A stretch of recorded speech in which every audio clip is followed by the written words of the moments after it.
Nagsalita na ang CNPH Management sa pamagitan ni Provincial Health Officer Juana Docran Halgalado hinggil sa lumabas sa social media na umano'y naniningil ang CNPH Management ng advance payment o advance deposit sa private ward ng ospital, gayong ipinagbabawal umano ito sa ilalim ng batas, lalo na kung ito'y pampublikong pagamutan. Sinabi kabayan ni Dr. Halgalado sa interview ng RMTV News Online. Pinagpapasalamat sa pagkakataong inyo pong ibinigay sa amin para magbigay linaw, makapagbigay po ng paliwanag sa ilang pong medyo hindi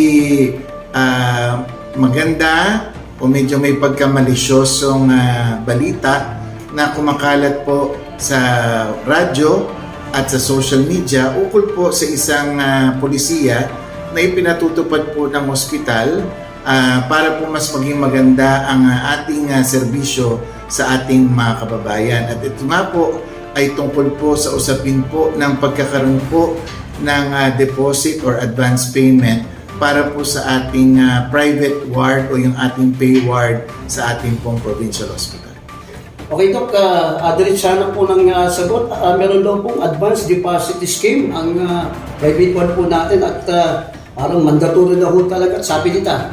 Unang-una bago po sagutin yan, ang dapat po muna natin pag-usapan para malinaw po sa ating mga kababayan ay ang tanong po dyan ay ang mga pampubliko po bang hospital ay pwede magkaroon ng pribadong kwarto o kwarto na may bayad.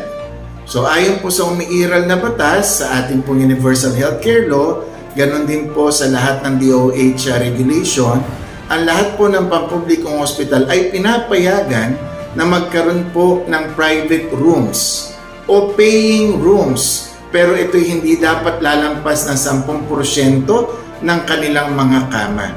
Ibig sabihin, 90% ng mga kama po ng pampublikong ospital ay dapat ilalaan para sa charity at 10% lamang ang ilalaan po pang private o pang pay ward. Pangalawa, ang tanong po na dapat nating tanungin ay bakit po ang pampublikong hospital ay merong ganitong service o may ganitong mga kwarto na may bayad. Gawa, ito po ay pinapayagan ng batas at ng Department of Health para nang sa ganon, yung mga pasyente po na meron naman pong kakayanan na magbayad, ay yung kanila pong ibabayad ay siya pong magiging katuwang o katulong ng ospital para naman po i-subsidize ang mga mahihirap po nating mga kababayan. So yan po ang ating paglilinaw. Hindi po dahil sa naghihirap o bangkarote ang isang ospital, ngunit inaayos po ang serbisyo para nang sa ganon. Ang tawag po dito ay Socialized Healthcare Program. Sa ilalim ng Universal Healthcare Law ng DOH, pinapayagan ito na magkaroon ng pay ward o private ward ang pampublikong pagamutan sa kondisyon na kinakailangang 10% lamang ng bed capacity ang para sa pay ward at ang 70% ng bed capacity naman ng ospital ay para sa charity ward. Pinapayagan din anya ng Department of Health ang pagkakaroon ng pay ward sa pampublikong ospital para naman sa mga pasyenteng may kakayahang magbayad sa mga private ward ng pagamutan. Magresulta umano ito ng malaking tulong para sa mahirap na pasyenteng upang makaagapay sa mga gastusin ng pampublikong pagamutan. Hindi rin anya kasalanan ng Padilla Ascutia Administration ang pagkakaroon ng private ward at maningil ng bayad sa mga pasyente dahil panahon pa anya ni former Governor Atoy Tipoco at former Governor Egay Talyado ay ipinatutupad na ang operasyon ng private ward sa Camarines Norte Provincial Hospital.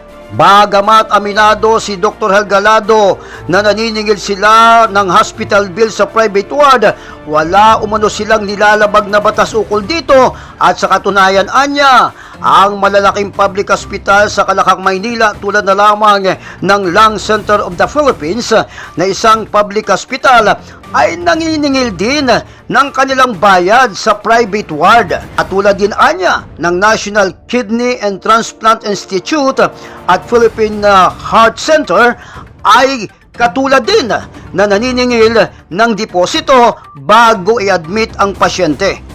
Ginagawaan niya ito ng CNPH management upang mas maging maayos ang serbisyong ibinibigay sa bawat mahirap na pasyente.